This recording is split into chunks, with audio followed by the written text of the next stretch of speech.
Hi, everybody. Welcome to Critical Thinking and Identifying Scams, brought to you by Three Cities Public Library. My name is Matt. And my name is Mike, and we love computers. And hate scams. We hate scams. We've been working with computers and the internet for well over 20 years now at this point. And we're looking forward to talking to you about things to watch out for. That's right. Just protecting yourself online and questioning some of the weird, crazy, wacky stuff that you see online. So first off, how to identify scam emails. We all get them. Normally, they're just like dropped directly into our junk mail at this point. Usually you can tell. Yeah, usually you can tell. Some of them are getting pretty sophisticated though. But there are some telltale signs, and usually it's offering you something that's either too good to be true or absolutely false completely, and you can tell right away that, oh, this person is lying to you. The days of the lost Nigerian prince have gone. That's right. They've kind of just changed into it's become more sophisticated. Something else. Yeah, that's right. They promise extraordinary returns and money and etc.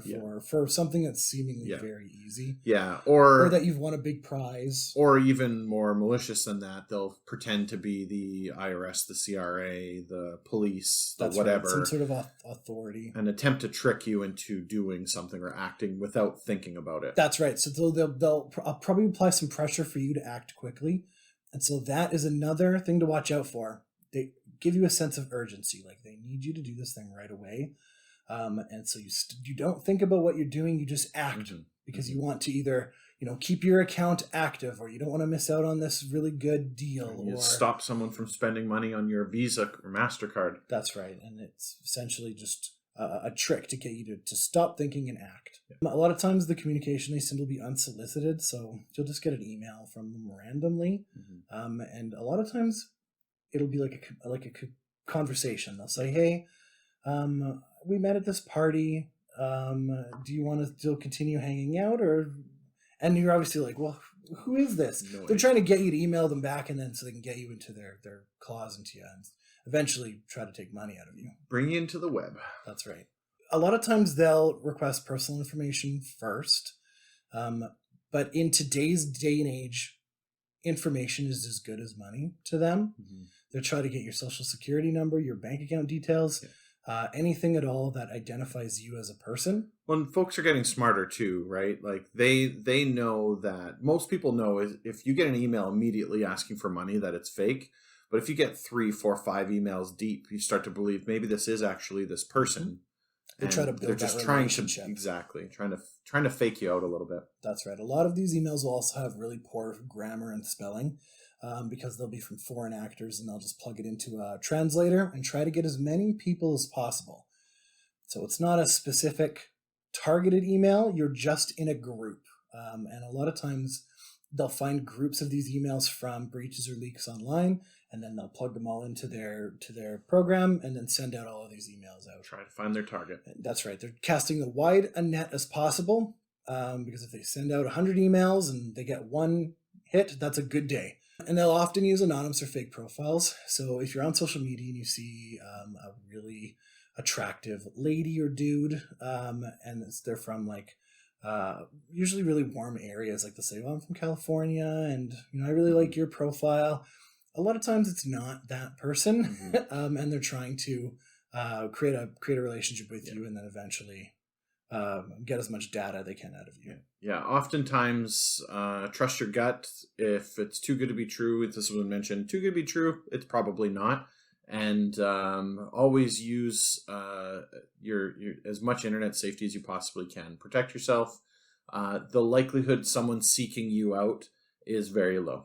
Unverified contact information. So if they have, if you're trying to vet somebody and a lot of their information they have is coming up as false, or you can't verify it, chances are they're fake. A lot of times they'll use generic email addresses or phone numbers. Like Mike said, if you trust your gut, if it seems shady, it probably is. Yeah, any questioning at all is a pretty good red flag to say that it's probably not legit. That's right. If they also send you to a website, make sure you check Don't click the URL. link. Don't click the link at all. A lot of times you can hover over it or see where it's taking you without actually clicking on it. and then you can actually verify the link that way. Mhm. If something seems legit, like it seems like a legitimate email, never click the link in the email. Go to the website and then log in there. Usually you'll have a message or you'll see something flagging there as legitimate. Yeah. If Microsoft is telling you that your password has expired, don't click the link in the email. Go to Microsoft, log into your account, and see if there's some kind of message in your actual Microsoft account. 9 times out of 10, that won't be the case. It's incredibly unlikely for these companies to contact you to let you know these things. This is just an example of someone attempting to catch you off guard to click a link to give up information. And oftentimes, these links will actually pull information from you, such as your username and password or your session data, and be able to essentially act as you. Yeah, they'll deliver it right to the malicious person. And that goes the same with Amazon and CRA. So Canada Revenue Agency, make sure you just log into the website and get your messages from there. And so they'll often use fear tactics, like they'll say, we have blackmail material about you and you need to send us some Bitcoin right away. A lot of times they'll use those types of act now. Otherwise, you'll go to prison. Delete them. Yeah, just add them to your spam list and move on. Delete them. A lot of times, even if you add them to your spam list, they use so many different proxies and aliases. Still going to come through. You'll get them all the time anyway. Yeah. A lot of our online webmails have a pretty good spam filters built in. That's true. So you'll usually catch everything there and put it in a spam folder right away. So one way you can confirm the email address is if you get an email and you can open up the little arrow that's beside the name of the email address. It will actually show the email it came from. So this one here, it looks like you get an email from Netflix. But if you open it up, it's actually from webadmin@glendevins.com. Not so Netflix. Not Netflix at all. That being said, I have seen some really sophisticated spoofing. It's not a for sure. Not a for sure. So it's just one of many. One of many tactics to figure out, to suss out if it's suspicious or not. So I have seen ones that does look like they come from an actual legitimate URL. Mm-hmm. So this isn't a rule. This is one of your tools in your tool belt to make sure you. In this case, so you get an email from Netflix saying that your account's being canceled. You didn't cancel your account, so you did not trigger this. This came up out of the blue. You look at the account, even if it says at Netflix. At this point, you go online to a browser, you go to the Netflix website direct and log in. If that data doesn't match, this is a bum email, delete it. Boom, terminate. Refusal to provide details. So if you're trying to get information out of someone and they're being kind of squirrely about that, a lot of times that's a pretty big red flag that they're scamming you. This also goes for selling things online through Kijiji or the marketplace. Same sort of thing. Any sort of interaction you have online, it doesn't have to be specifically on social media. Yeah, protect your information at all times. That's right. Don't willingly provide information up to somebody that you don't or can't validate they are who they are. On the flip side of that, too much personal information is also a red flag. So you'll get these emails that say, hey, my auntie is really sick. She went on this trip and she came down with this, blah, blah, blah. And it's this big sob story that has all this information in it. It doesn't seem relevant to the situation. Chances are it's a scam. Unsolicited downloads. Do not download files or click links in emails or messages. No. I think this is pretty straightforward. 100%. The only time that rule doesn't apply is if you specifically requested something from someone and you can verify all steps along the way. At any time, if you're given something, a link to click, a file to download, anything like that, and you were not expecting it, do not click, do not open. No verification process. A lot of times legitimate organizations will have a process to confirm their identity with you. Obviously, scammers won't have that. Yeah. So that's something to watch out for. Inconsistent information. If they've given you information and then they're changing that information afterwards, obviously it's a red flag. Yeah. If their name was Jake when they met you and now their name is John, what? Or their country of origin has changed. It's like, oh, I don't live in Canada. I actually live in the United States. Well, why did you tell me you live in Canada then? Right? Yeah. Oh, that's a sure sign that they're stringing on a lot of people and they're having a tough time keeping their story straight. So that leads to a lack of transparency. They'll avoid answering questions directly. Just not tell you at all. That's right. They don't want to commit one story to you if they're trying to wheel and deal on the other side with someone else. Too much secrecy. So The basically, exact opposite of the what we exact just said. opposite of that. Honestly, you shouldn't talk to anyone online ever. It's But just for the best that a lot of again, these are yeah. just common sense. If these folks are seeking you out specifically by this point in the game, you know, we've gotten to this point where they're now being secretive. Mhm. It's best just to assume that it's not legit. That's right. Like we mentioned, fluctuating stories. So Yeah. if, they're Can't keep those really- lies straight. Yeah. And lack of contact information. If they can't be contacted via any other way other than that one If email. they don't want to video call with you, that's a red flag, right? Like, yes. because you should be able to Confirm their confirm identity. who they are, where they're from, etc. You can't just take them at their word. So if you are the victim of a scam, chances are it'll happen to you eventually. Maybe not, but hopefully not. Hopefully not. But if you are, stop all communication immediately. Don't respond to them anymore. they will make up some kind of story just to keep you going, and you're best off just to cut it. That's right. They'll try to put that sense of urgency, like they'll go to law enforcement, or someone will die if you don't communicate with them. So make sure to just cut that off completely. Make sure you document everything. Keep a record of all your emails, your correspondence, etc. The documentation may be useful for reporting legal action. Change your passwords if you feel. If you clicked a link, If you've clicked a link, absolutely change your password immediately. Use the passphrase, something long that you can remember, and make sure you change it everywhere, not just on the one account that you think it was potentially compromised. yeah, it might be a pain in the butt to change your password and have to remember a new one, but I promise you it will be less painful than if somebody gains access to your account. That's right, or turfs your credit score by opening up a bunch of accounts in your name. That's irreparable. Yeah. Monitor and review your financial statements, all of your bank accounts and everything like that. You can log in and have a look to make sure that there's no suspicious activity. If you've gotten a phone call, so this is a really popular one where someone will phone you and say, hey, this is Microsoft. You've got some broken stuff in your computer. Let me fix it for you. And they get you to download a piece of software, and they can remote in using that piece of software to your computer. If that's happened to you, remove that malware immediately and break off contact. That's a super popular scam going around where they phone you. They'll steal all of your data and then basically hold your computer for hostage. So make sure you remove all that malware from your computer. Change your security information. If it's gotten to this point where you've been scammed out of your personal information, you have to contact the authorities. It's time to take some serious action at this point. That's right. Critical thinking and disinformation. So everything online, like we'd mentioned, everyone's either lying to you or giving you fake information. People wouldn't lie to you on the internet. No, they wouldn't just go online and do that. Yes, everyone. Turns out everyone's doing all of those things.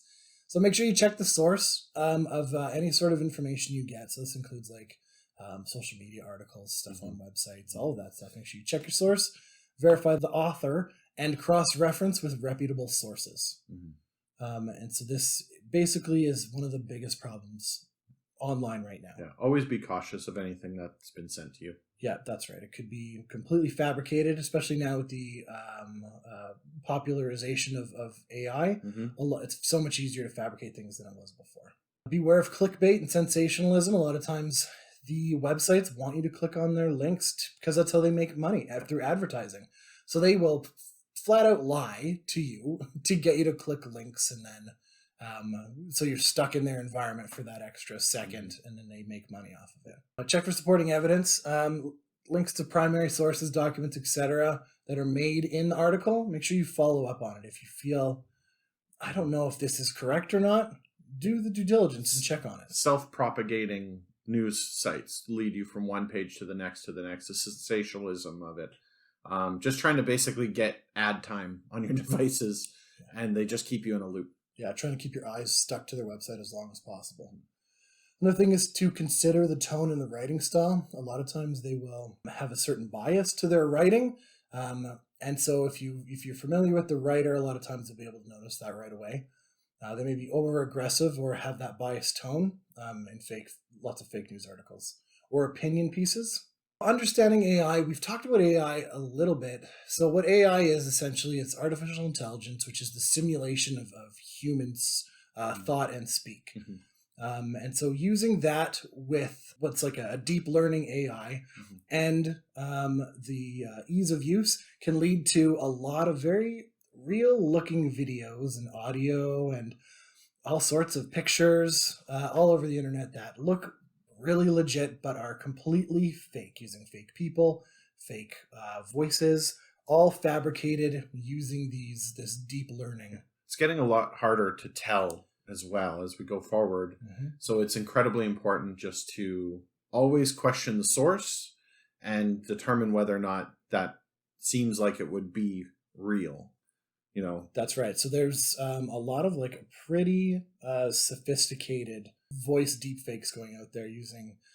They take the information and all of the data that somebody sample data from like a singer who has thousands of hours on tape of their voice, and they are able to manipulate it pretty using predictive algorithms. They can essentially mimic that sound. So a lot of the concerns surrounding deepfakes, like sort of globally, are how accessible it is. So you can essentially use these pieces of software, these platforms, essentially for free, for most of them, and you can create whatever you really want to do really easily. Previously, like, this isn't a new technology, but it used to be really hard to do. You used to have to really know your stuff to be able to make something useful out of it. With the accessibility now, it's so much easier to use. Anyone can do it, and so that's a big issue. And there's also national security risks. Deepfakes can be used for cyber attacks, espionage, disinformation campaigns.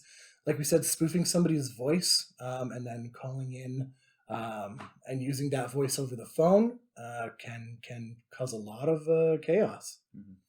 And it's a crisis of trust, right? So deepfake technology is so harmful in that way. It can ruin somebody's reputation or cause harm to an entire country, essentially. Exactly. So I'll always question the source. I know I've said that multiple times, but truly that's what it comes down to. Yeah. Someone sends you a random YouTube video of, your favorite celebrity saying or doing something, and it's out of character. There's a pretty good chance it's not real. That's right. It could be real, right? Videos of people still exist. So use your gut and, trust but verify. So in conclusion, trust your instincts, trust but verify. Stay credible. Don't spread things that you know are misinformation. Make sure you've confirmed and you trust the information that you're sharing is legitimate. We're all in this together. Never give up sensitive information to anyone, right? So if there's a seemingly legitimate organization or person, make sure you check your sources. Thanks for listening. There's more resources here on this link, or scan this QR code. And that's it for now. Until next time. Thanks a lot.